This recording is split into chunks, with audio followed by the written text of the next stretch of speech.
Hi friends, দেখো আমি আমসত্ত্ব বানাবো। তার জন্য আমগুলোকে কেটে নিয়েছি, দিয়ে জলে রেখেছি। কড়াইয়ে আমগুলো দিয়ে দিয়েছি। এবার ঢাকা দিয়ে সিদ্ধ হতে দেবো। পরিমাণ মতো জল দিতে হবে, বেশি জল দিলে হবে না ফোটানো। এবার আমি ঢাকনাটা খুলে নেব, দিয়ে দেখবো যে আমটা সিদ্ধ হয়েছে কিনা। দেখো আমটা সিদ্ধ হয়ে গেছে, পুরো গলে গেছে। এবার আমটাকে নামিয়ে ঘেটে নিতে হবে ভালো করে। দেখো এইভাবে আমটাকে ঘেটে নিতে হবে ভালো করে, ছাঁকনির মধ্যে দিয়ে এইভাবে ঘেটে নিতে হবে আমটাকে। দিয়ে ছোবা ছোবা গুলা বেরিয়ে যাবে আর মিশ্রণটা বেরিয়ে যাবে নিচে, দেখতে পাচ্ছ তোমরা। দেখো কড়াইটা গরম হয়ে গেছে, এর মধ্যে চিনিগুলা দিয়ে দেবো।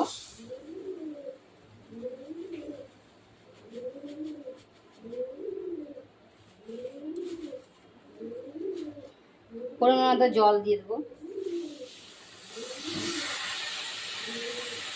নাড়বো না চিনিটা, যতক্ষণ না চিনিটা পুরো সাইডটা লাল হয়ে যাচ্ছে ততক্ষণ নাড়বো না, এরকমই রেখে দেবো। দেখো চিনিটা গলে গেছে, এবার চিনিটা নাড়ছি। এবার চিনিটা হালকা একটু তুললেই দেখো খুন্তি থেকে পুরো একটু হালকা ঝোলঝোল লড়ছে। এরকম হলে হবে না, কিন্তু একটু আঠা আঠা হতে হবে, নেড়ে যেতে হবে যতক্ষণ না আঠা হবে। দেখো এবার চিনির গোলাটা হয়ে গেছে, একটু আঠা আঠা হয়ে গেছে, এবার হয়ে গেছে।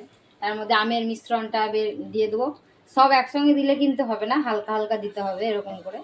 আর নাড়তে হবে, ভালো করে নাড়তে হবে, যেন নাড়া যেন বন্ধ না হয়, নাড়া লেগে যেতে পারে।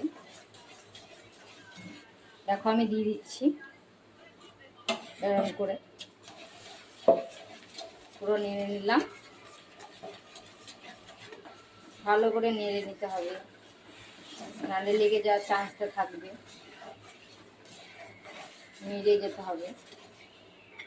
এবার আমি সবটা দিয়ে দেবো, যেটুকু আছে সেটুকু ভালো করে।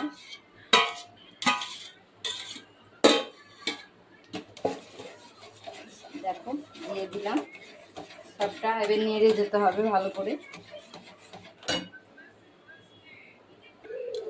দেখো আমি সব দিয়ে দিয়েছি, এবার নেড়ে দিচ্ছি। আর একটু টেস্ট করার জন্য দুটো তেজপাতা দিয়ে দিলাম, টেস্টটা হবে একটু। আর পরিমাণ মতো একটু লবণ দিয়ে দিচ্ছি, লবণটা দিলে সে একটু স্বাদটা আসে। জানি তো সব জিনিসে একটু লবণ আছে, স্বাদ আসে না, লবণ দিলে একটু স্বাদ আসে।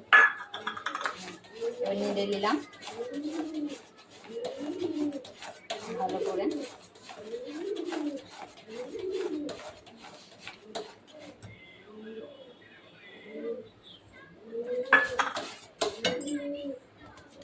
আমি নাড়ছি, লেগে না যায় সেরকম নাড়তে হবে। কিন্তু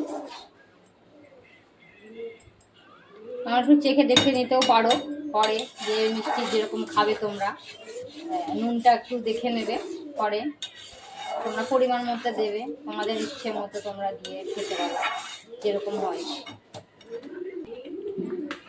তোমরা হালকা একটু লঙ্কা গুঁড়োও দিতে পারো, কেন ঝাল মিষ্টি একটু ভালো লাগে খেতে।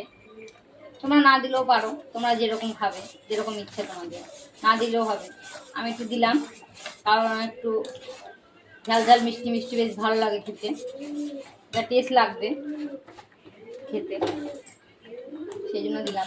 তোমরা চাইলে দিতেও পারো, না দিতেও পারো, এটা তোমাদের ইচ্ছা। তোমরা কি যেরকম খাবে সেরকম দেবে, না খেতে চাইলে দেবে না।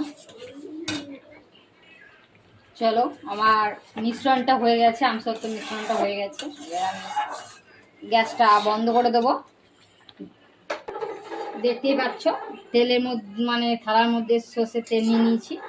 এ ভালো করে মিক্স করে মানে মেখে নিতে হবে থালার মধ্যে সর্ষের তেলটা। তোমরা চাইলে সাদা তেলও দিতে পারো। ভালো করে মেখে নিলাম,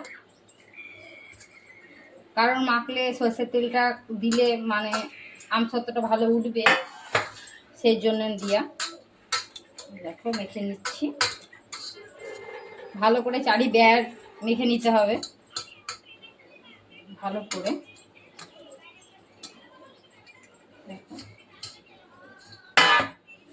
এবার আমি আমসত্ত্বটা এবার ঢেলে নেব মিশ্রণটা থালার মধ্যে।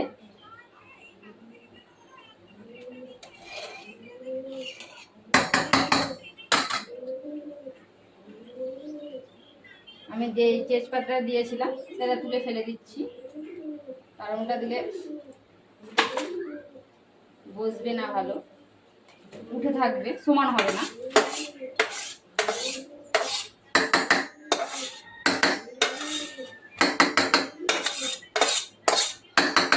দুটো থালার মধ্যে ঢেলে নিলাম। এবার আমি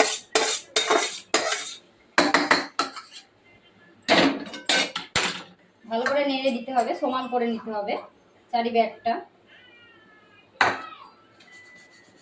যেন উঁচু নিচু না থাকে, ঠিক করে নিতে হবে।